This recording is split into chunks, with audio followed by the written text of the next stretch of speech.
Hey folks, 500 episodes.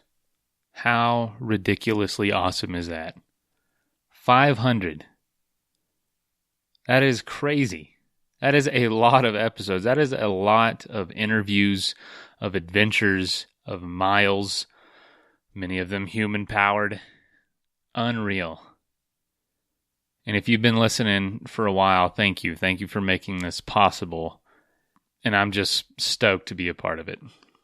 And so for today's special $500, yeah, everybody give us $500. No, for today's special 500 episode extravaganza, we're going to start it out with a quick intro, and then we get into the interview, which is Curt, Travis, and me. As you know, if you've been listening a while, Curt and Travis were the original hosts of the show. But due to this show really having a big influence on them, they decided to make very major life changes that prevented them from continuing the show. So it's kind of cool that it influenced them enough to make these changes. But then it meant no more Adventure Sports Podcast. But that's where our paths crossed at the perfect time, and I took over the show.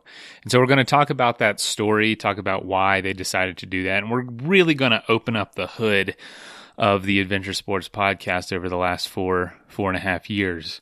And so, I apologize right now. It's going to feel like one big bro hug because we're all good friends, and it's going to just be reminiscing. You know, kind of like we're sitting around a table and just talking about our favorite and worst times of the podcast and best interviews and what it's been like and what it's really like to do this show. So I hope you enjoy. But as another big announcement for a 500 episode special, not only are we bringing on Curt and Travis again for old time's sake, we are doing something we've never done before. And it is with the help of our newest sponsor, which is Athletic Brewing.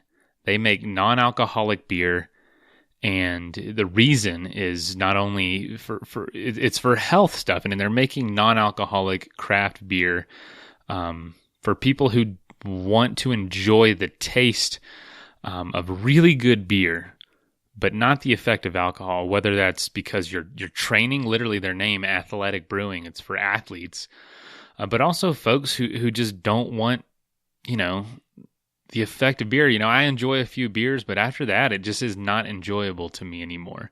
And NA beer can really be a good tool for helping people stay off alcohol. I know it can be slippery slope for some, but my father, he quit drinking 30 years ago. I was being born, and he said, he was an alcoholic, and he said, I've got to get my life together.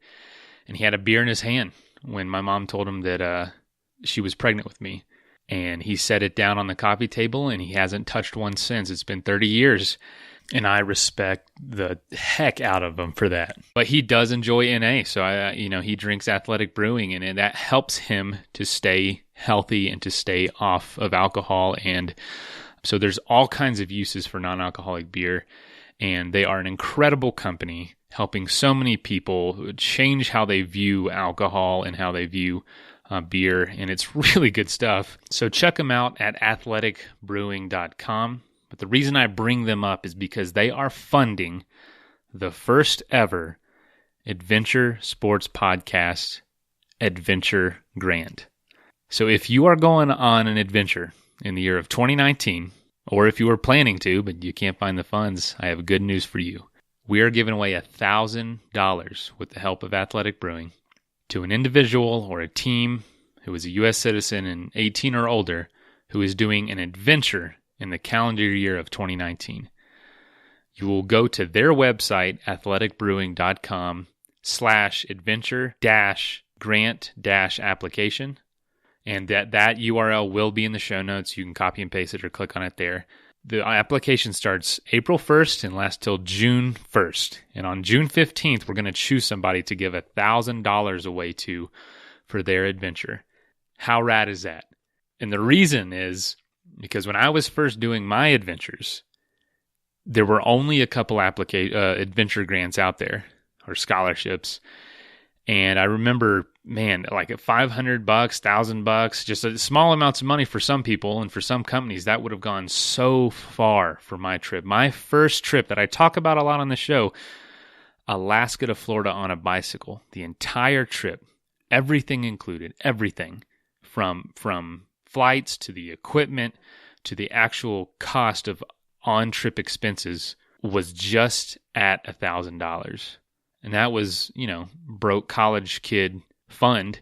But compared to what I was spending on my classes in college, it was nothing. Nothing. I went to a private school that I had scholarships, but I went to a private school that, would easily cost over $100,000 for the 4-year education. Now, especially, $1,000 was not a huge investment when you consider just how life-changing, just how much of an impact that first trip had on me. Much more than the entire 5 years in college. It took me a little longer. After my first bike trip, I was like brain dead that next semester, so I failed all my classes. But anyway, it was a great investment. But we are giving away $1,000 to somebody on this show. Apply. Even if you've already started your trip, we know a lot of thru hikers have started. A lot of people have already started their adventures for the year. Still apply. You still have just as good of a chance as anyone else. If you're not going on an adventure, reach out to someone who is. Tell them about the application. Get them involved. They could win $1,000 to go towards their trip.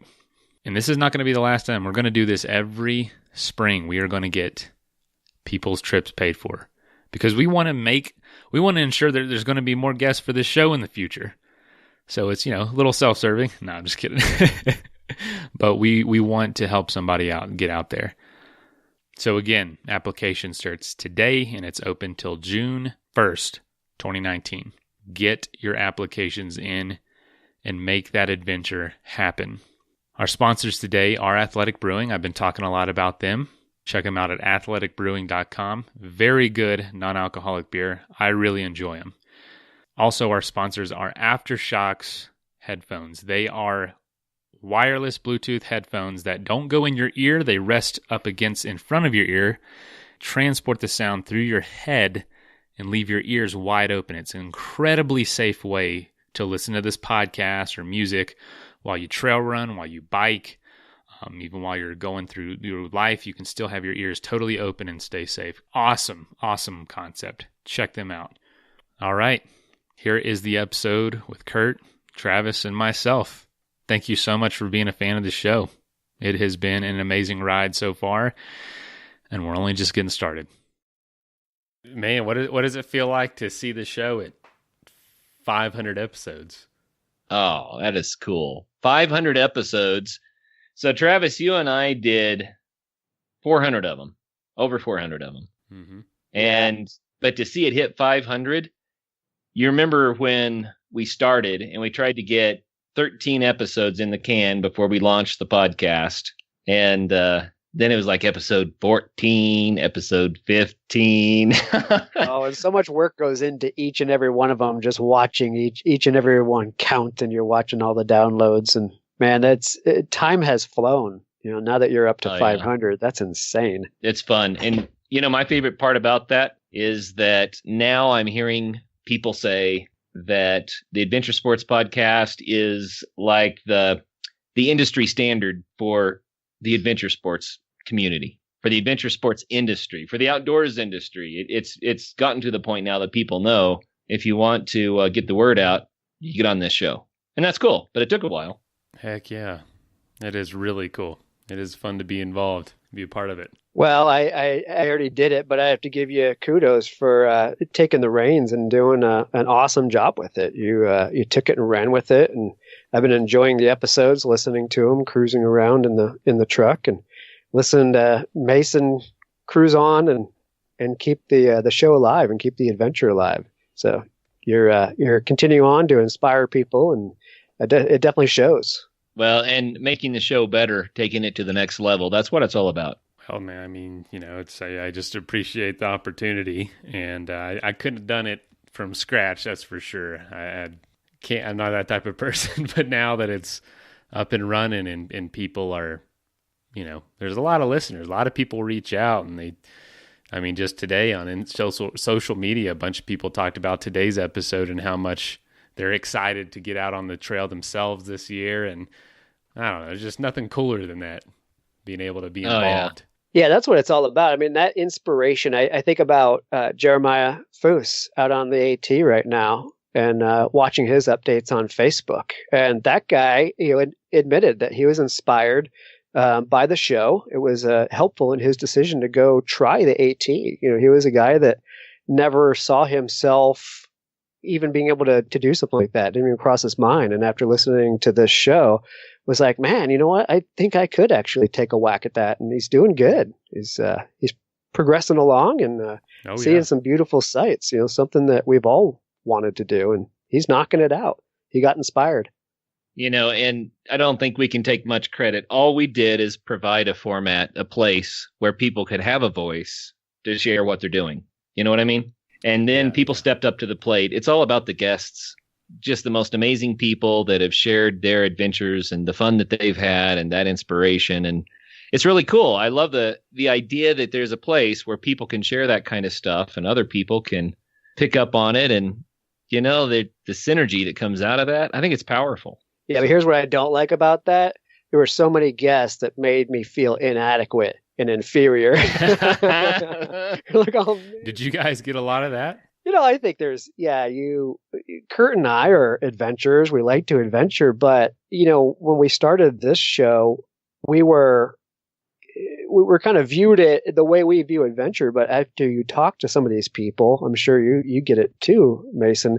After you talk to some of these people, you're like, man, that dude just squashed anything I've ever done, But like Curt said, it's not about, it's not about touting the adventures and the awesome things we've done. It's about hearing from people and what their inspiration was and having them inspire others to do it. So, yes, that made me feel inferior sometimes, but it was just an awe-inspiring experience to interview some of these people. Yeah, I can imagine. We just replayed the astronaut episode. I don't think anyone can compare to spacewalking. No matter what you've done on planet Earth. Dude, I gotta tell you that was Curtis's interview, and I liked the interview. It was a little outside the box when it came to our stories, when it comes to adventure. But I just got done reading a book called The Astronaut Maker, and Story Musgrave was brought up so many times in that book. And in our interviews, we can only kind of scratch the surface of what these people have done, and it really brought it home when reading that book, because you hear the interview, an hour of somebody talk about what they do, but they're talking about a lifetime. And to read the book, and the book wasn't about him, but he was part of it as one of the early astronauts. And it was just kind of hit me. I'm like, man, that guy has done a lot. And yeah, we've interviewed him, but we only scratched the surface of what he's done. It was kind of cool. Yeah. I wanted to throw something else out there that if we lift the hood a little bit on this, in the beginning, we wanted to seem like a really professional, carefully put together, orchestrated podcast. That's always been the goal. But in the beginning, we didn't have that many listeners because we had just launched. And the people that came on early on in the show, they didn't come on because we had an audience. They came on because they liked the idea and they were willing to contribute their time and energy to what we were trying to put together. And I just have to throw out there that the early guests that we had on the show, a special thank you to those people. I mean, if they're listening right now, that they came on the show knowing that they probably wouldn't get much out of it. Whatever they had to share and promote, they weren't going to get much out of that because we didn't have many listeners yet. But they came on anyway, and some pretty big names came on early on like that. Even Story, when he came on, we didn't have that many listeners, but he was willing to do it anyway, and he gave us of his time. And it's all those people contributing that make something like this into what it's become. Yeah, and that's exactly why I wanted to do those like Throwback Thursday episodes. There's, new listeners all the time, and that I think Story Musgrave was episode 81, so we weren't even up to 100 episodes yet, and there's between now and then there's 400 other episodes, and imagine how many people haven't heard some of them. Right. You're not going to get bigger than an astronaut, in this world. So how many folks knew that before we replayed it last week I bet not many. And so there's so many in the backlog worth going back and listening to. And yeah, it's pretty impressive. You guys were able to land some of these huge, huge names early on. And like you said, really be the standard for the outdoor industry podcast interview. And I look at some of the lists of some of these other huge podcasts like Outside Magazine and REI's podcasts and all these big sponsored podcasts, and it's the same people that are on our show. It's like they make the rounds, and I think, holy cow, we're interviewing all these same people, and we're just a couple dudes in our spare bedrooms, Yeah, that's it's been a cool growth experience, and I'm glad you're actually pulling some of those older episodes back in and continue to do so. Some people might see that as cheating, but it's not, because like you said, even if you're a new subscriber, you come on now and you see this daunting back catalog of 500 episodes. The likelihood of somebody going back and listening to some of those early ones is pretty slim. You're probably going to start listening to something recent, and some of those are definitely worthwhile listens. So definitely keep doing that. Oh yeah, absolutely. So Mason, you interviewed me months ago, and you asked questions like, "How has the show impacted you?" And you interviewed Travis just recently. He and Jen were on the show, and you asked the same question: "How did the show impact you?" Well, you've been doing it long enough now. It's time to turn the tables. How has the show impacted Mason? Nice. You got to it before me, Dang but it. yeah, we had to get him with that one. Yeah, I honestly didn't know what to expect with this one. I didn't put out. It's been a crazy busy week, and I know it's been the same for y'all. Man, yeah, it's been 6 months now of hosting and producing. It's honestly, I really look forward to it. I would say the conversations are always fruitful and insightful, and with every one, I get probably one to two quotes that I write down on a piece of paper, and I've got, you can't see it, but right above here is this huge whiteboard and bulletin board, and I've got probably 30 quotes all on little post-it notes just posted there. And I mean, heck, I got a stack of them right here, and a bunch from y'all actually. Every time, Curt, what I got from you is 15 minutes a day can move mountains. And then Travis, from you, I have don't complain about adventure when adventure shows up.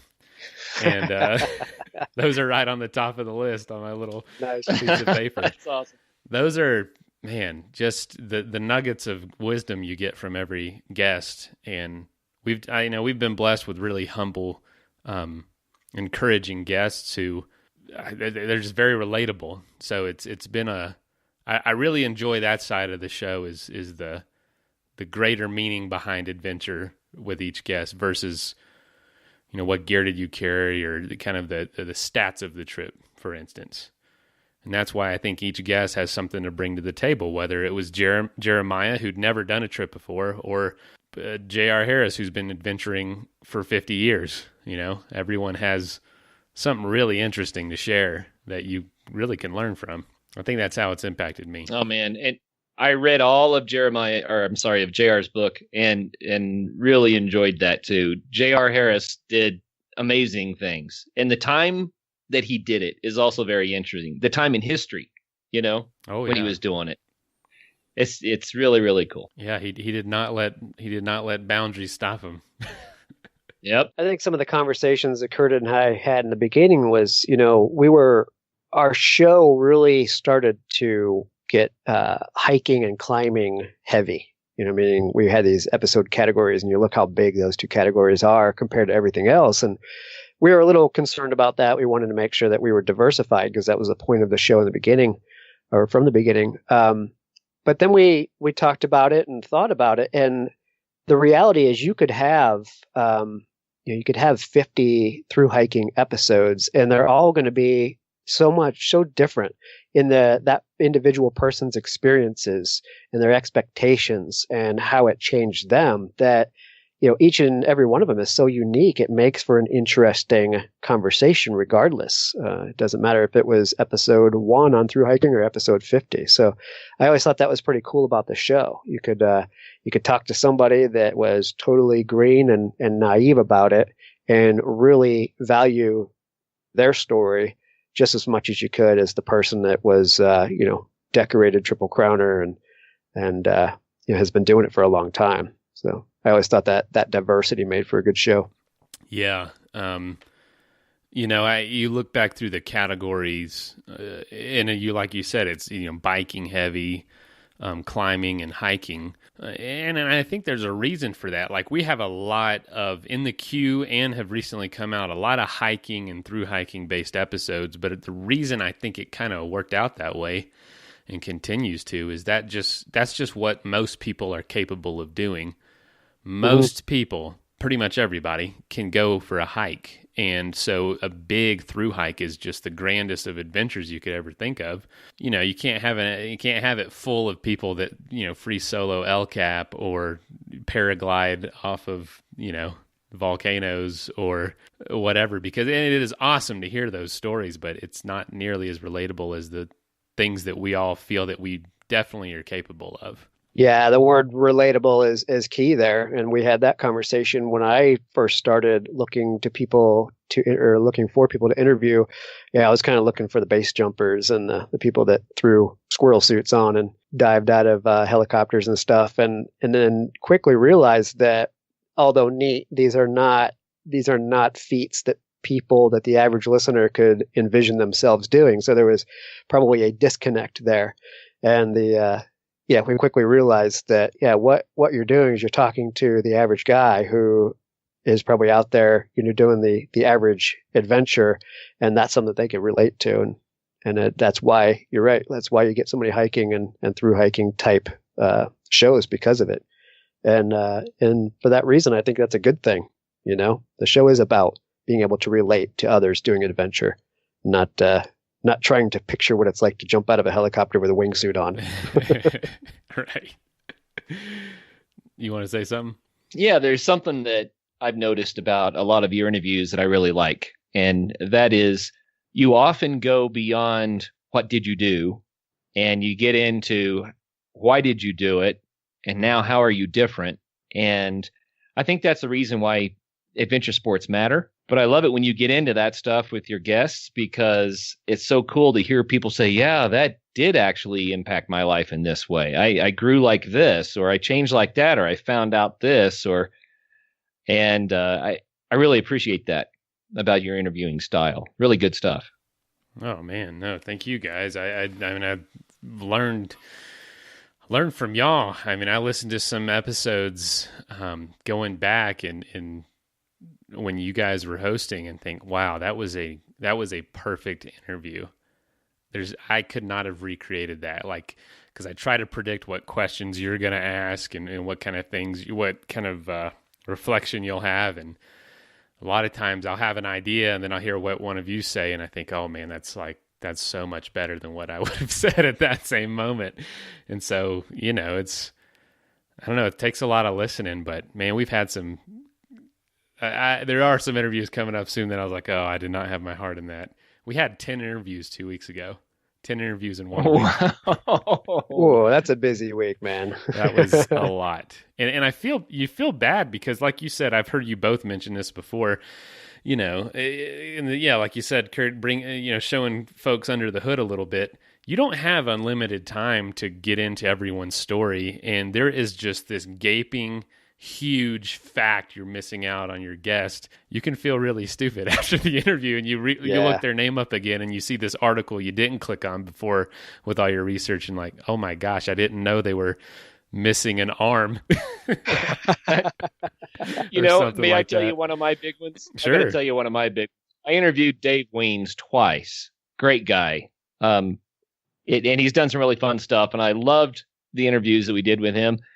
He's just an inspiration to so many people. But I did 2 interviews with him and did not know that he beat Lance Armstrong twice. Wow. I never brought it up. Wow. And so for 2 interviews, and he's too humble to bring that kind of stuff up.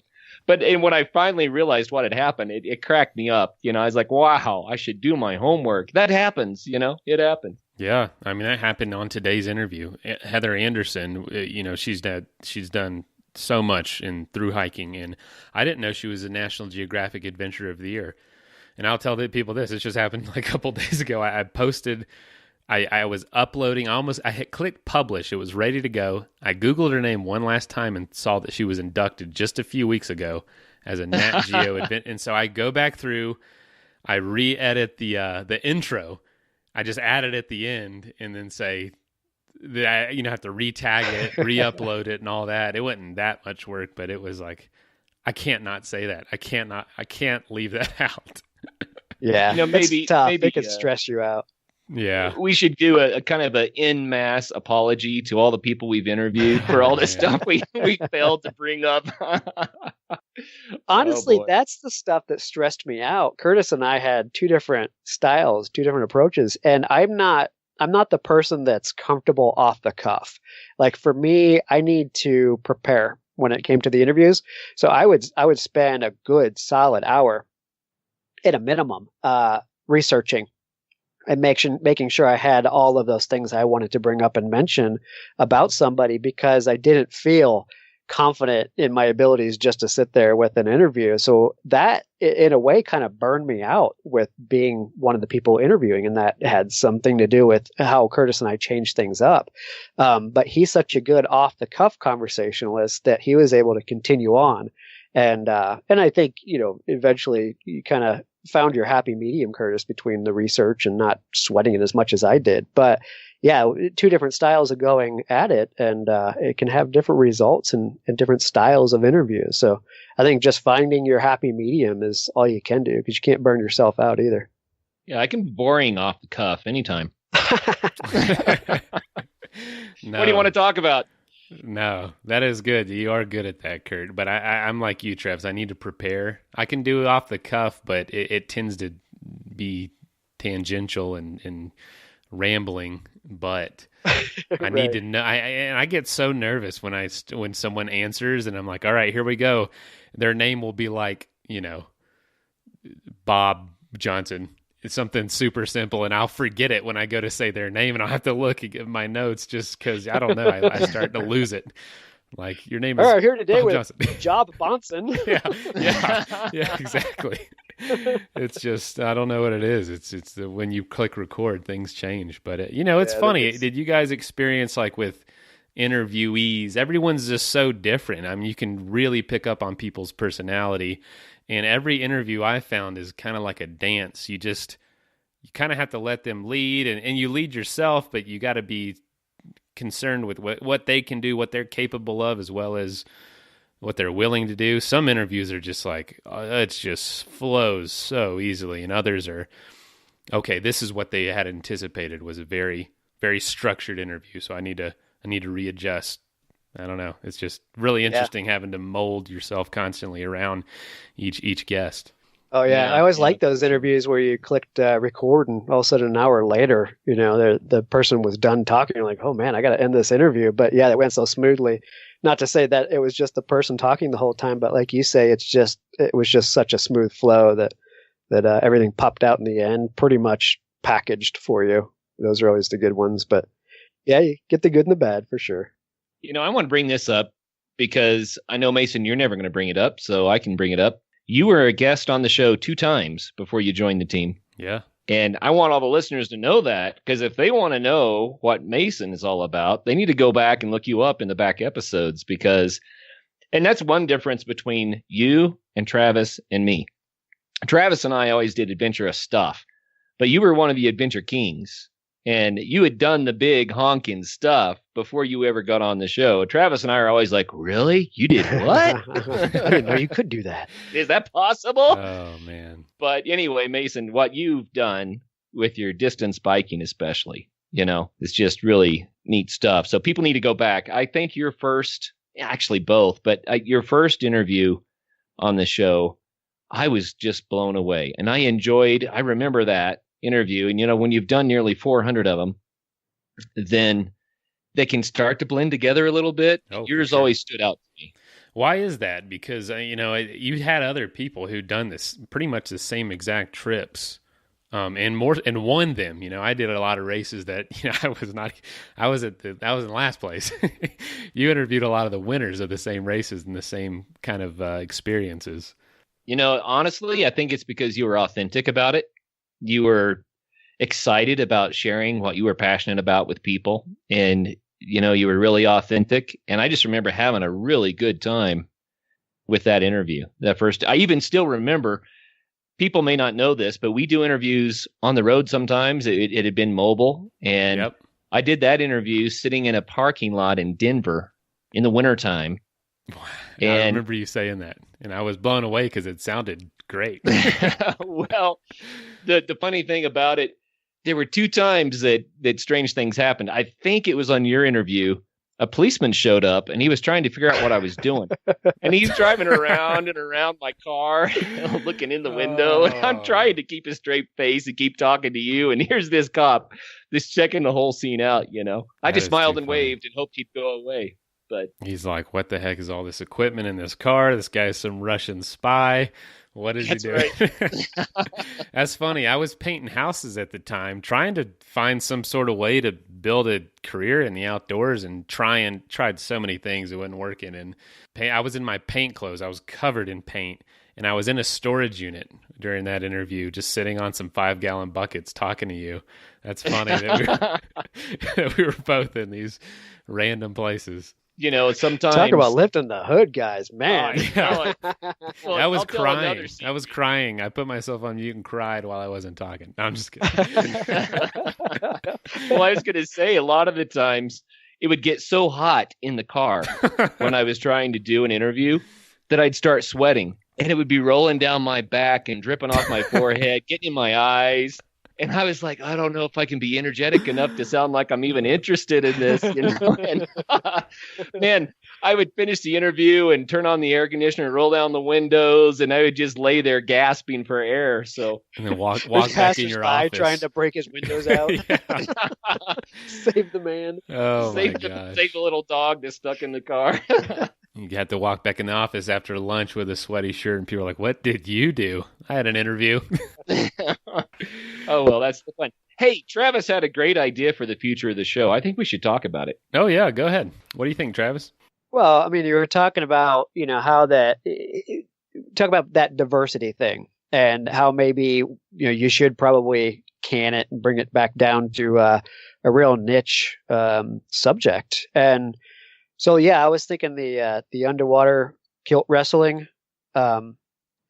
niche. I think that's one that has not been covered in podcasting. So I think you like the idea. So I assume at this point you're going to take this show along that line. I've been taking classes, and I've looked it up. There's not a single podcast out there doing anything like it. Right. And yeah, it's a new sport. It came out of the Scottish area, but the water's so cold up there that it really has taken off in other parts of the world too. Yeah, I think we should move in that direction. That all just goes to the whole point that it would be a tiny following, but I think you could grow it if you really wanted to. Yeah, I mean, there are podcasts out there in the adventure sports world that focus on one sport, and honestly, some of them are a lot bigger than us. And it's definitely got me wondering, are we painting too big of a brush with the amount of people we try to interview? Because you don't really get into the nitty-gritty of any sport. It's more of just an overview of every person you interview. So maybe. Well, have you contacted the Underwater Kilt Wrestling League yet to see, how many people would be interested? Not everybody wants to be on a show. Do you think you have critical mass for that? I mean, it's a great direction. I think it would be really good, but I mean, I'd love to hear from our listeners if they've ever even heard of it, and if that's something they'd be interested in. Because, yeah, right now there's literally no information about it. I was scouring Instagram, and I think I found one post on it. And that's what got me thinking about it. This is definitely a cutting edge, definitely something to work towards. So. I don't know. I hope you do it, man. Yeah, I think the Adventure Sports Podcast is just overblown. I think There's way too many categories. You could whittle down that page, and episode categories could be underwater kilt wrestling. Just it's simple. I think you need to simplify. We'd Yep, probably there you have go. to, yeah. We could probably interview the same three dudes over and over and over again. Well, when Travis takes up the sport, then we can put it on YouTube so everyone can see what it's all about. Look here, buddy. I've already signed on to camber tossing, all right? Oh, that's too funny, guys. Obviously, we are joking here.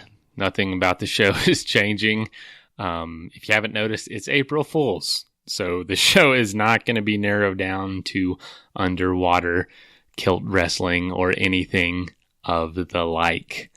But it is a good time for a message break. So here is our new sponsor. And happy April Fools. Athletic Brewing is pioneering non-alcoholic craft beer. Yeah, I said non-alcoholic craft beer. And there's a number of reasons you might want to do that. Whether you're training for an event, which a lot of our listeners are, or, if you're babysitting and don't want to be drunk in case something happens. I mean, stuff happens, but you still want to sit down and enjoy the game and have a beer. This is an incredible option for a full-flavored, full-bodied beer. Each can is only 50 to 70 calories, with IPA, golden ales, stouts, and tons of seasonal offerings. Athletic Brewing is a great option if you want that craft brewery taste, but not deal with the effects of alcohol itself. If you'd like to save 15% on your first order, go to athleticbrewing.com and use the code ADVENTURE at checkout.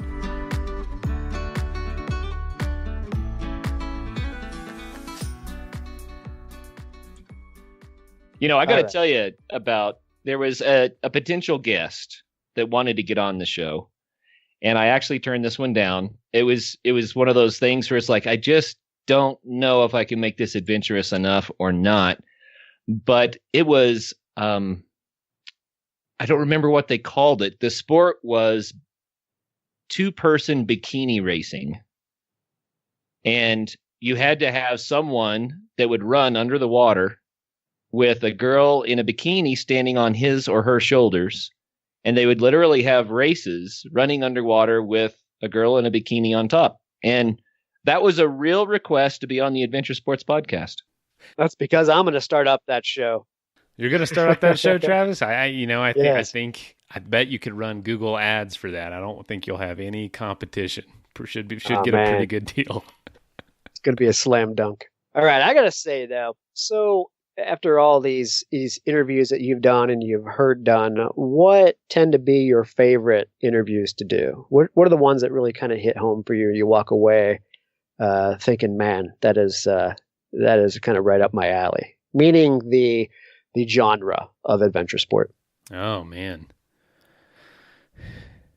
anything that's usually anything that's real simple, but really really pure adventure. I'd say some of my favorite interviews so far have been the people that might not be doing the most extraordinary thing, but they're doing what they can, where they are, and with what they have. And one of my favorites, it's coming out. It's a guy. Heck, I'll just go ahead and announce it. You guys interviewed a guy a few years ago, Tom Turkic. He's walking around the world. Tursic, yeah. Oh, Tursic, yeah. And Yeah. About a week ago, I decided to record an updated version with him. And he's another 2 years into his adventure. Man. And he had, I'll wait for the show, but he had the most unexpected thing pop up, like just inconveniences, and he's still going. But his adventure, to me, is just awesome, because all he has is a literally a baby stroller and filled with backpacking gear, his dog that he adopted on the road, and he's just walking every day around the world. And his stories, his experience is just so incredible, but it's so simple. You know what I mean? It isn't like it isn't like some really extraordinary Red Bull feat that requires a team of physicists and scientists to figure out for you and supporters. It's something that anyone could do anywhere, and they just in its pure, refined, boiled down adventure. Those are the best. Yeah, and I found Tom to be a real inspiration to me, and I kept track of him for a while, and he really did get shut down. So I'm excited to hear how he got through that and back on the road again. I really want to hear that story. Yeah. So I'm glad that you were able to reach out to him. Last time that I tried to reach out to him was when he was in the midst of the hardship. And so anyway, it didn't work out. But he was one of the most inspirational guests that I think we ever had on the show. So I'm excited about that one. That was one of the first interviews I listened to when I first started listening to the show too, was his episode. And I was just blown away by, he and you can go back and listen. He said I was like, what you asked what the most incredible experience was. And he had walked from his house in New Jersey all the way down to southern South America. And he was now transitioning to Antarctica to go hike down there, but he flew home for a little bit for something. And you asked, in those 2 years, what was your most incredible experience? And all he said was laying on a tarp in the middle of the desert with absolutely no light pollution, sitting there with my dog. The weather is perfect. I don't need a sleeping bag. I don't have any bugs around me, and the sun goes down in this high altitude desert, and I am the only person I see for days and days and days. And he's like, there was just something about that with all the stars coming out in the Milky Way that night. I can't imagine how just awesome that was, but there's nothing, honestly, on paper extraordinary about laying on a tarp in the desert next to the road. But it sounds incredible the way he described it. Oh, yeah, I'm with you. It's how it impacts a person, whatever the experience. And that was one of the main themes of the show all the way through. It's that you don't have those life-changing epiphanies. I mean, that's what they end up being sometimes. You don't have those unless you go out and have those experiences. Yeah. How would you foresee that? How would you foresee, I'm going to walk around the world and the most incredibly life-changing moment would be laying on the ground, being quiet. You can't know that until you go. Yeah. You're going to think you're expecting something, somewhere along the way, something profound is going to happen to me. But you're right. It turns out that just laying in the middle of the desert with no light pollution is what was profound. I love that simplicity. I totally agree with you. I was thinking about it myself, and I was going through the category list and just kind of reminiscing, looking back at interviews. And it's strange, but the person that really stuck with me the most, I kind of have an affinity for, is Brian Snyder. He's a simple adventurer, not like climbing K2, not running around the world, but this guy is the epitome of the weekend adventurer, and adventure is in his soul. He's a teacher, and when he gets his summer breaks, he takes off. He's got this old Jeep Cherokee that he still drives around in. He's put something like 300,000 miles on this thing, just going and hiking and camping. And the guy would just write stories. He's got a book series called Off the Map Books. I'll plug him because I enjoyed them so much. But he would just go out and he would hike. He would find the next place that he wanted to explore, the next peaks, and just set up with his basic tent and his basic vehicle. And you and I were joking when we did our interview, about our YouTube channel, about how you kind of get roped into feeling like you need the 4x4 Sprinter van, in order to do this kind of stuff. And I was thinking about that when I was thinking about Brian, because this guy, he didn't feel like he needed to buy the new adventure vehicle or build a new adventure vehicle. He just runs around in this old jalopy of a Cherokee. And that somebody doing that with basic equipment is just doing it because they absolutely love it. It's nothing other than that. And it was just so cool. His life was just built around earning a living and going out and adventuring, and then going back and earning a living until he can go adventure again. And his simplicity, his purest form. That's good. The other thing about his story is that he tried to be safe, but of course he got in over his head a few times, as everyone might. But he would go, not because he had all the gear and all the equipment, but because he wanted to have an experience. And I remember the story about him trying to get down an ice-covered couloir with cliffs below it in Rocky Mountain National Park, wearing tennis shoes, and he got stuck on this ice over this cliff, and he had no ice axe, no crampons, and somehow he lived to tell the story.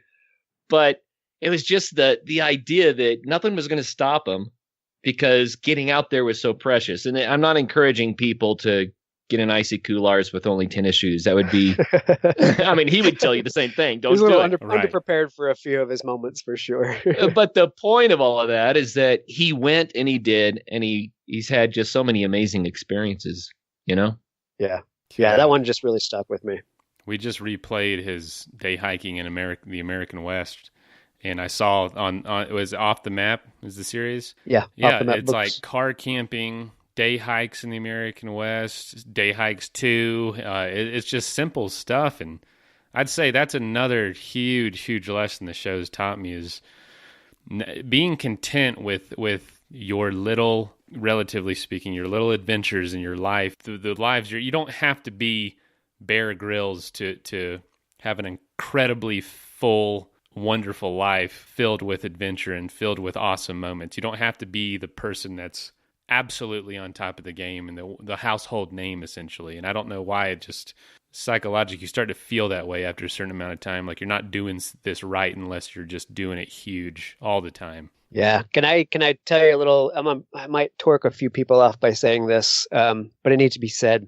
Yeah. As we travel around the country, one of the things we notice a lot, especially in national parks and very, the places that you need to photograph, the whole Instagram thing with people getting out in the middle of Badwaters, it's called Badwaters, yeah, Badwaters, Death Valley, or Joshua Tree.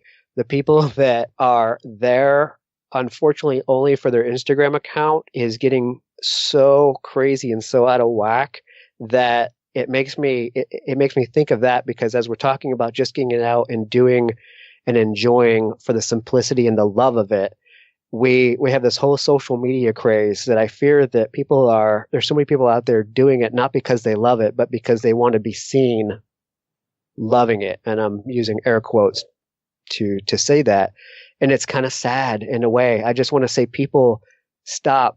Take a photo to remember it, but the memory is in your head, right? Just stop and look at it and take in the beauty. Don't change your outfits because you need 3 different outfits to be photographed in front of that beauty. It's not about the picture on Instagram. It's about what you remember and what your experience was. And I have never realized that it was such a thing until being out traveling the country and witnessing it. It's craziness. You know, I have something to add to that, Travis. As part of all of our endeavors, we've attended Outdoor Retailer, which is awesome. I'm not knocking Outdoor Retailer. But as we were walking through Outdoor Retailer, there was a special seminar being done on social media. And so I stood there and listened in for just maybe 5 minutes to see what it was about. And the people that were presenting it were saying it's all about FOMO, the fear of missing out.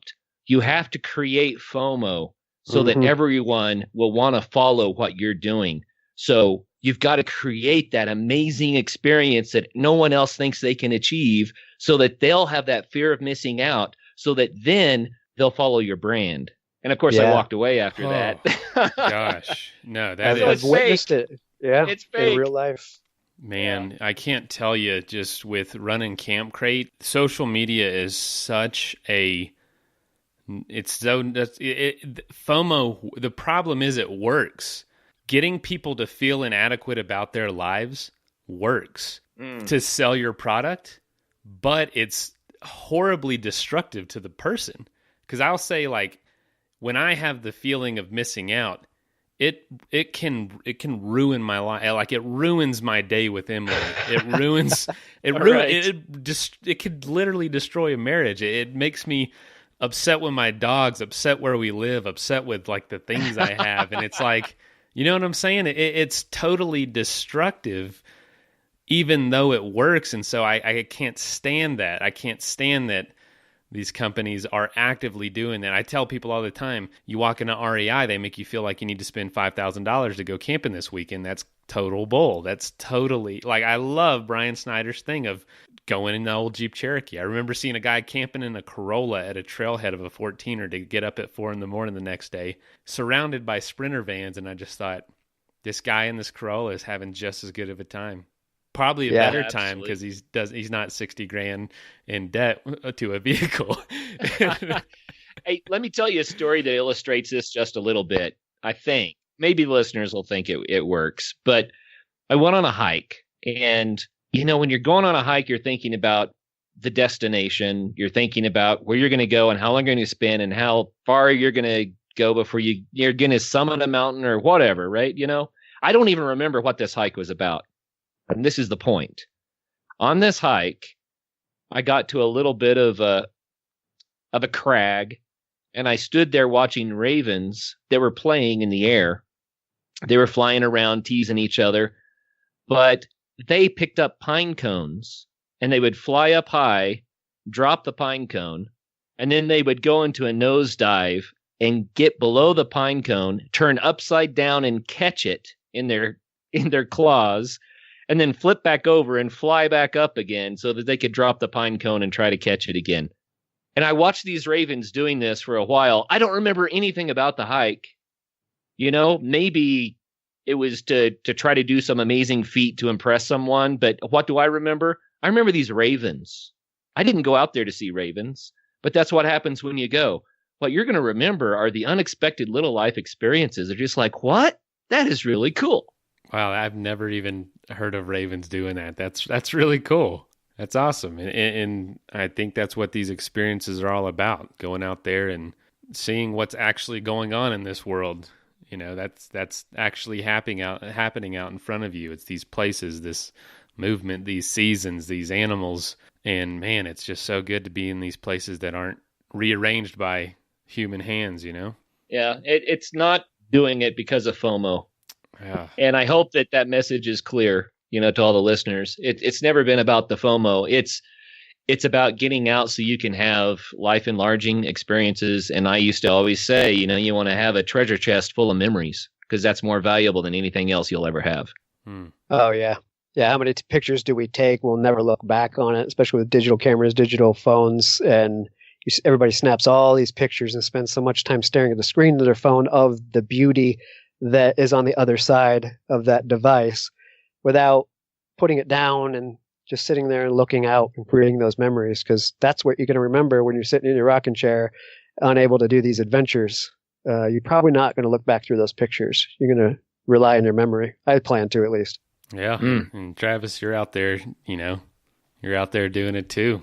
Out there trying, making adventure happen. And you're in this thing that's, very enviable, but as you said in your interview, there's just so many unexpected things happen, and man, but it seems to be completely worth it going after it. Yeah, well, I was thinking about that when you guys are talking about simplicity and just pulling up in a Corolla before you're going to climb the 14er, and we do live in an RV, and here I am sitting on Lake Powell right now, which is great, but I have to admit, I look out across when somebody pulls up with her Toyota Tacoma and deploys a tent, and I look longingly at that simplicity, right? I mean, it's comfortable. I have a furnace in here. I have a roof over my head, and when it gets windy, I'm glad to be here in this thing and not that. But that simplicity is a crucial piece of adventure, It's a matter of getting out there and doing it your way, not doing it the way the big corporation, the big outdoor gear store shows you how you're supposed to be doing it. Just go out and do it. Whatever it is, just go and do it your way. The guest today, Heather Anderson, she's talked about doing the Triple Crown. She's the only woman to have done it in a calendar year. She has tons of fastest known times on the AT, PCT, and CDT. And she said she was on the PCT and just made to feel inadequate because she didn't have the official PCT boots and the PCT jacket that everyone had. Here she is breaking the record for the self-supported hiker on the PCT, men and women. She was ahead of the record, and she ended up getting it.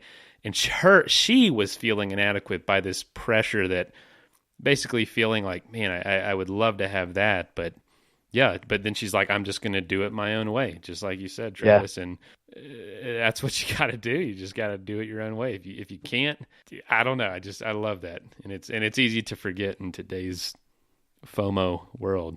I want to tell another short one. Yeah. This is the reason why I didn't have to do a whole lot of research for an interview, because I can just talk about myself all day long. So Wait, does this short one have anything to do with the underwater kilt wrestling? No, it could have been underwater, but it wasn't. Okay. On my drive to Denver just this week, there is a drainage that I had driven by for months and months and months. And every time I drive by it, I think I need to stop here and take a picture of this because when the light is right, it's just beautiful. So I finally stopped. The light wasn't right, but I really wanted to take this picture. But then I was like, I wonder what's down there. So I walked down the embankment and I found a drainage. It was one of these places where you have flash floods, but it was dry. That's why I said it could have been underwater, but luckily it wasn't. But what I found down there were, I don't know, 6, 7, 8, 9 mule deer carcasses that had been eaten by mountain lions. And I'm hiking through this mule deer boneyard in this flash flood drainage. And I was just like, man, this is right beside the road and no one even knows about it. And maybe I'm getting too hyped up, but it was kind of a wicked experience. It was so eerie. And I was looking over my shoulder, oh, where's the cat? Wow. And I thought, are there any fresh ones? And I looked down and there was a forearm from the elbow down on the front leg of a deer that still had all the fur and everything still on it. I'm like, ooh, that's a fresh one, and it's coming back for seconds or dessert. But here's the point. There's a point. The point is I walked 100 yards off a highway and had a memory, I had an experience I'm going to remember forever. People, you don't have to go huge. You just have to go. It's true. Yes. I can't, it's so easy to forget. There's a hill behind my house that's nothing. But every time I go up it, it's like, wow, this is way more incredible than I expected it to be. It's a quarter mile off the road, and it takes 10 minutes to really get to the first viewpoint. And so much of the time I just ignore it because I don't think it's going to scratch that itch, But it does. But it does. Every time. Yeah, it does. Every single time. Yeah. And Mason, I have to tell you, it's so cool. When I was your age, I lived in the same town you live in, and I went to the same mountain that you're talking about, and I did my micro adventures in the same place and had the same experience. Yeah, but the hills had uphills both ways back in those days. They've changed it now. And I was barefooted, and it was always snowy. But hey, the truth is I mountain biked on that mountain with no suspension. Now, that's a true story, and it was uphill. I'll bet the frame was steel, too. Oh, God. It was chromoly tubing. Oh, well. Talking about what you're talking about with the hill in the backyard, we all did that when we were kids. We went tromping out into the woods and we had adventure. Now we become adults and we have to wait for the week, the time off at work, and the financial ability to go have adventure. We knew how to do it back then. I don't know why we lose our ability to do it when we get older. Like you said, just step out your back door. There's adventure out there. You just got to think outside the box like you did when you're a little kid. Yeah. Imagination. Stop being so grown up. Yeah. You don't have to go to Patagonia to have an adventure. Right. It's fun, Travis, that you say that. This is what the show did for you and for me. We realized that we'd been missing out on stuff we could have done. And so we started doing more of it. And it led to you hitting the road with an RV with your family. And what it did for me was similar, but not the same, in that and this is not advice, but it's an idea for people to think about. My family turned the equation upside down. And what I mean by that is most people live close to where they work, and then they drive whatever distance on the weekend to be a weekend warrior and cram in an adventure. And I encourage people to do that because you need to. But we turned it upside down. Instead, my family and I moved to where the adventures are. And then I drive a long way to get to work. So that I reversed the equation. But here's what happened. It meant that at 5 o'clock, I can walk away from my desk and get on the mountain bike or jump on the skis or whatever it is. I'm already here. And instead of being exhausted trying to get an adventure in on the weekend, right? I'm rested to enjoy the adventure right here. And Travis, you've had the same experience because now you're working on the road and you're where the adventure is, right? So it's just an idea for people. Think a little bit off the norm And you might find something that opens up those doors so you can do this stuff without it having to be so exhausting and such a huge time commitment. Yeah. Yeah. Don't allow yourself to get into the adventure rut. Doesn't take much to pop out of it. Just work within your means and you'll find it's there. Yeah. Like I said, it's what we did when we were kids. This episode is sponsored by AfterShokz. They are headphones with bone-conducting technology. So they rest in front of your ears, not inside your ears like most headphones. And the benefit is they keep your ears free. I would have felt so much safer on my bike trips if I would have had these, but I'm on the bike for 12 hours. I'm not going to not listen to something. So I did put myself at risk a lot. And I would highly recommend something that allows you to keep your ears free and be able to listen to this show, or music if you choose that. But come on, you want to listen to this show. They have a 6-hour battery life, awesome audio quality, and you can get $50 off the Trex Air Adventure Bundle or the Trex Titanium Adventure Bundle at asp.aftershokz.com. And that is also in the show notes. And that is spelled AfterShokz. We hear from listeners all the time that are in places that they don't feel are adventurous, but then you talk to so many of these people on the show, and the places that you would think were so mundane are just as exciting as the real dramatic places with the sceneries and the animals, just because adventure, all you need the ingredients for it. You don't need it to be exactly the same everywhere you go, and I totally agree. I tell people all the time, my most exciting experiences were growing up in Florida. I'm in Florida. What is there to do there? What is there to do in the middle of a cornfield in Kansas? Well, a lot. When you have the imagination and the perspective to see it that way, you can have life-altering, adventurous experiences. I'm going to tell you what's not going to be there. What's not going to be there is some fool doing all his Instagram shots for 6 hours in a day in various outfits. And some peace and quiet was going to be there. Man. Keep it real. I think that's what we're saying here, right? Yes. Keep it real. Keep it real. So guys, 500 episodes. It's just crazy. It's a true testament to what you've built with the podcast. Most don't make it. Most podcasts don't make it, heck, probably to 50 episodes. And here you guys are on 500. What were your expectations at the beginning, Travis? You talked about it a little bit. And what has it become, and how has it changed, and what do you see it's going to be in the future? What do you hope it to be? I know there was a lot in that question.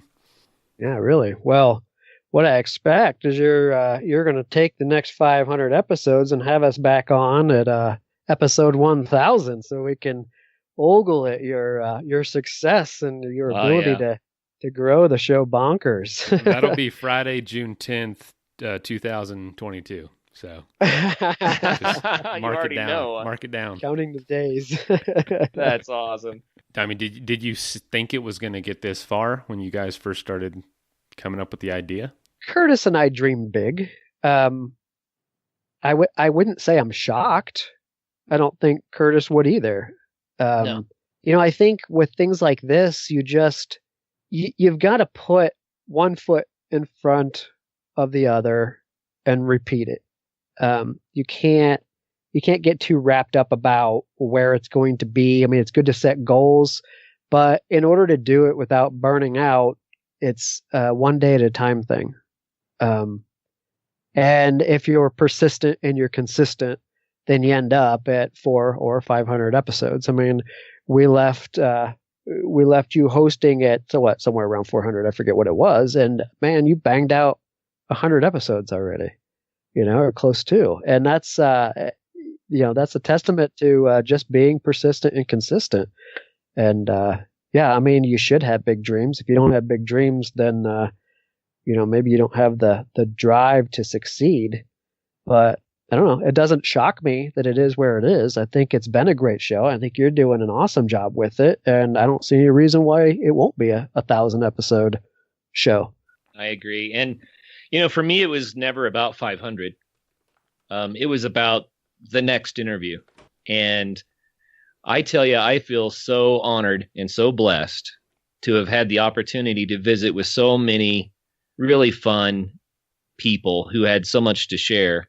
And Mason, you're one of them, you know, but that's what it was for me. It was always about the next interview. And there are times, you know, when you've done a lot of interviews and you're tired and you've got too much going on and you're worn out and you're just thinking, oh man, I wish I could have a break.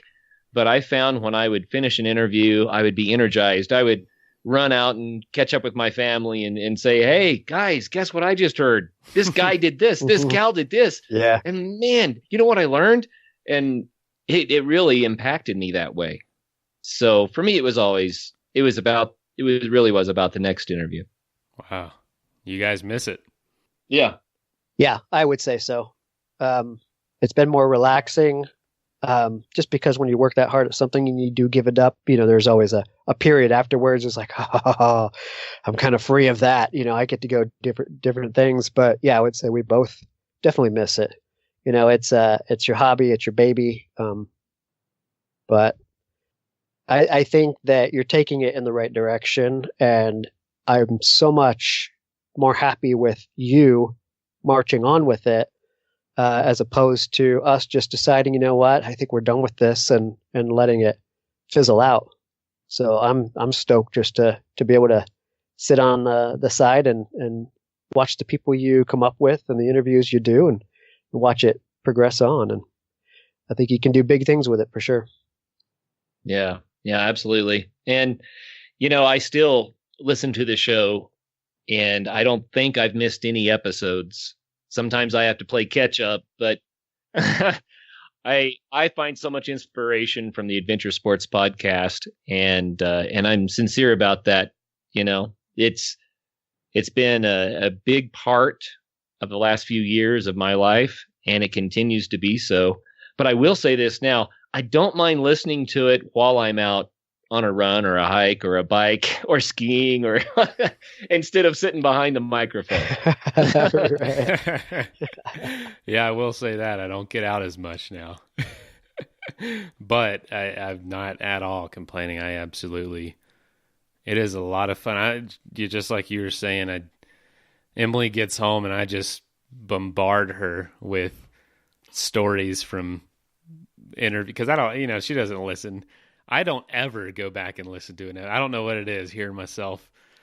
Maybe I'll get to that point where I'm a little more comfortable, but you do get to listen to it essentially when you edit it again, but I don't know. There's always something to talk about. I remember being home for Christmas, and it had only been a couple months, and we were at my dad's house and watching TV or something, and it's like, oh, that guy was just on the show.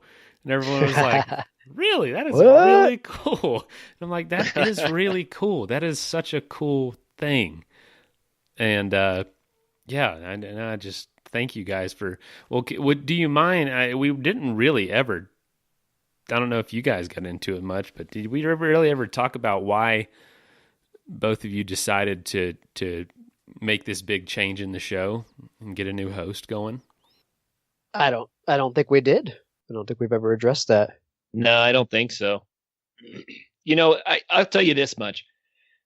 Travis and I, as much as we loved it, we were exhausted because we still both had our day jobs and our families, and we were just getting really worn down. And I remember one day, this was hard for me, but I called Travis. I said, Travis, what would you say if I said, let's just flip the switch and walk away?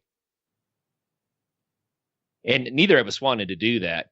It was kind of looking into the darkness, to see what you'd find there. And we were both like, whoa, I don't know. It means so much to us. But at the same time, so much. How can we just do that? We're so tired. And then I said, well, you know what? I said, let's just chew on that. So we slept on it for like a week. We talked about it for like 2 weeks. And I said, let's do this, Travis. Let's find someone who would be willing to pick up the torch so the show can live on. And I think that's really the only way that Travis and I got comfortable with the idea of maybe it is time, and that's kind of what it turned into. And so Travis, what do you think? Yeah, when you answered it, I think in the beginning, when I first started really thinking about doing the whole life on the RV thing, I imagined I would just keep doing interviews from the RV, from the road. But as we started talking about that, and as the RV thing came closer to being a reality, it was kind of time to realize that wasn't the best situation, because we were going out on the road, and the idea of spending not only my work day but also this time building this podcast, or continuing on with this podcast that wasn't related to my family, and using all that extra time up while trying to explore the country with my family, it just seemed like it didn't make a lot of sense. So as Curt and I had discussed that, it only helped kind of seal the deal that, yeah, maybe we ought to try to transition this thing. And because, neither one of us wanted to see it die off, at all. So, it was I think it was like the right timing for both of us, for pretty much the same reasons. Curt was in his new home, in his new town, and they were, exploring that and having a lot of fun and a lot of adventure out there. And we realized that we too could go play a little bit more than we had been, instead of worrying about finding interviews and interviewing people and producing podcasts and all that. So it was just the right time to do it. So it worked out very well, actually. I'm so glad it did. A big part for me, Mason, was that I realized by talking to the guests that I interviewed every week, and by the feedback that we got from the listeners, that the Adventure Sports podcast had become the voice piece, the platform where people could share their love for adventure, their passion for the outdoors, and how it was impacting their lives. And that because we had become that, it was like a community service. It was something for the outdoors industry, for the adventure industry, and for what it means to be human, that people could come on the show and voice some of the stuff that had been bottled up inside for so long. And so I thought, I hate for that to stop, because it's something beyond us. It's bigger than us. Now it's about the whole community. And more than that, people have been on the show from all around the world. I've never counted the number of countries, but it's got to be 20 or 30 different countries. And it's not just a little niche thing. It's become the platform. And I didn't want to see that go away. So I have to tell you, man, I am so thankful for you, because you made it possible for that platform to continue on. Hey, you guys, I remember sending out an email. I might cut this part. I don't know if it's too under the hood, but I remember after that second interview, Curt, we talked a little bit after the interview, and I just sensed a little burnout, honestly. I sensed a little bit of like, just putting this, like, you just sent this kind of this weight in your voice. And I was like, you know what? I think that would just be an awesome thing to do. I've got some time. I want to do something different. Let me just send an email.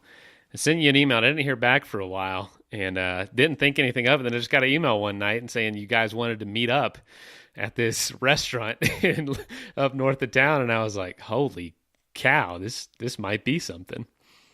Yeah, it's kind of meant to be then. Wow. Yeah. Well, that's cool. And I remember after Emily and I going up and meeting with y'all, and I was like, honey, I don't know if I can take this on right now. I don't know how busy it's going to be, really. And I remember her saying, if you don't take it, I'm going to take it. And I said, well, no, you can't. I'm going to do it. That's awesome. So thank Emily. She really was like, no, you should do this. And just really connected with you guys. Really, really love what the show's built. I love the values of the show and the type of person it seems to attract. You know what I mean? It's not, if it was a gear show, I'd have just said, no, we ain't talking about gear all day. Or if it was just a bunch of dudes trying to outdo each other constantly, I wouldn't have been interested in that either. But this is just a great mix. Solid people. Everyone that gets in touch with the show reaches out, becomes a patron or even on the show, they're also normal in the sense of these are real human beings. You know what I mean? They're not these over the top characters in a bad sense. You know, some of them are over the top, but they're entertaining. But they're good people. You know what I mean? It's a good community, and I've been so thankful to be a part of it. Oh man, I'm ready for a bro hug and a beer now. Too bad y'all we're are all way like too far away. 600 miles apart. That's funny. That's funny. Man, that is so cool. Well, you guys, congratulations on, you know, doing 80% of the work, 90% of the work up until this point, and now it's hitting 500. Pretty awesome. It's all yours now. Big expectations. Don't drop the ball. Nope. Congratulations. I've got to ask one last question though, Mason. Sure. I got to hear you're getting ready to launch into one of life's biggest adventures here very soon with Emily. How are you guys feeling about that one? The baby? Yep. Let's see. You can see behind me, there's the crib. Yep, I see it. This is the podcasting desk. There's the crib. I can touch it. It's this close. There's some other baby stuff over here. There's the playpen thing, and it's going to be, I'll be honest, it wasn't something I really wanted a year ago, but I just knew the joy it would bring her and I knew that it was the right thing to do, the next step, and I knew it would bring a lot of joy to our families, and so I'm looking forward to how it grows us, and yeah, I know it's going to be crazy. It's going to be crazy in the show. You might hear a crying baby in the background every once in a while, because this production we don't have a team. it's a lot on, you know, of a one-man show really now, and no, it's just going to handle like any other adventure. It's going to be raw. I'm probably gonna hear about it on the show some, and I think it's gonna be kind of like y'all both said, joys that you don't even know could happen, can't even expect right now. Travis, when you left for the road, the things that, I mean, there's so much you can't even foresee, but that now it's like, wow, I can't even imagine questioning it beforehand. Right. Now, like sitting in the car talking to Emily about taking over the show, I can't even imagine not doing that now. It's just like, it wasn't even that long ago. That was like over the summer last year in the fall, and you just, so much you didn't know then and that you know now. It's like, I can't even imagine going back and saying no to that. And I think this is going to be the same way, honestly. I don't know what I'm doing. Y'all are dads. I'm not. So we didn't know. We still don't know. What are you talking about? Maybe Curtis does. I just got to tell you, man. So don't forget it. Keep that note you jotted down. And I think I need to heed my own advice. But after that baby comes and the moments are stressful, don't complain about adventure when adventure shows up. Okay. And I need to walk back out my door. Yeah. I need to walk back out my door and remind myself the same thing. Because trust me, when they get into the teen years, it's hard to not complain about the adventure when the adventure shows up, because the adventure will show up. That's funny you say that, learning from your own advice. People will reach out and said, wow, you know, what you said on the show really was inspiring. And they'll say what I said. And I said that? I need to read that myself, because I didn't do that at all today. You're right. It is funny. Right, well, it's going to be great for you guys. Yeah, it will. And, you know, it's going to turn your life completely upside down. But then in a few years, your adventures are going to be with your kid. Yes. And that's going to just bring a whole new dimension to life. So, and it's got to be real like that, you know? Mm-hmm. It's about family. It's about the next generation, too. So, you know what has definitely helped me adjust is the guests. We've had so many guests on the show that are parents that are just, I can't tell you how much I admire them, and the fact that they're parents too just makes it that much cooler to me that they can balance all that. It's not this end of the road. It's the beginning of a whole new thing. And so, you know, this show has definitely helped me get ready mentally and emotionally. And knowing you guys started this with full-time careers, large families, lots of responsibility. It's a testament in itself that there's really no time of life you can't start something really adventurous and really fun and really exciting. Yeah, that's right. Can't always wait till you're retired. That's true. Especially to start a family. No, that's very true. That doesn't work. I just got to throw out a stupid joke. Well, guys. All right. Well, I'm sure that somebody who listens to this show while they commute has already paused and restarted this same episode like 3 or 4 times now. So we probably ought to let them move on. Okay, guys. Okay, stop the bro hug. Well, may I share my Instagram account with everybody? Sure. The deal is that I don't try to do FOMO on my Instagram account. Instead, I try to share beauty, and that's what I love about Instagram. So as we were, kicking it around earlier, I want to tell people I love Instagram because you can share beauty and share some of your experiences. You see something just amazing. It's a place where you can say, hey, look at this. You can see this too. So anyway, Curt Linville, my name, Instagram. It's that simple. If you ever want to reach me, that's probably the easiest way. And Travis, you've got some stuff going. Oh yeah, we got one of those Insta accounts, and yeah, don't let me let anybody think that just being on Instagram is a bad thing. Instagram is a good thing. It's just when people overuse it, it starts to drive me crazy. It's about the adventure and the experience, not so much about the self, if you know what I'm saying. Yeah, ours is as we travel. You can find us no matter where you go: YouTube, Instagram, Twitter, Facebook. It's all under the Places We'll Roll. And that's like the Dr. Seuss book, the Places You'll Go. We named ours, the Places We'll Roll. So check us out there for sure. Perfect. I'll link all that. And of course, Adventure Sports Podcast. If you're listening to this, you probably already know how to find us. But, well, guys, congratulations on building such a solid foundation to build on. And thank you for everything you've done and giving me the reins to do this because, this is your baby. So to trust it with me, I feel very honored and a lot of pressure. No, I'm just kidding. Don't drop the baby. That's right. Man. I'll have 2 babies to drop. We're so happy for the success that the show has seen under your watch, and we know it's going to continue. And I think your fresh voice and perspective has been really good for the show too. So thanks, Mason, and thank you for letting us come on and celebrate 500 with you, man. Yeah, absolutely. Thank you, guys. Yep. And thanks to the listeners for putting up with us rambling on this episode. Yeah.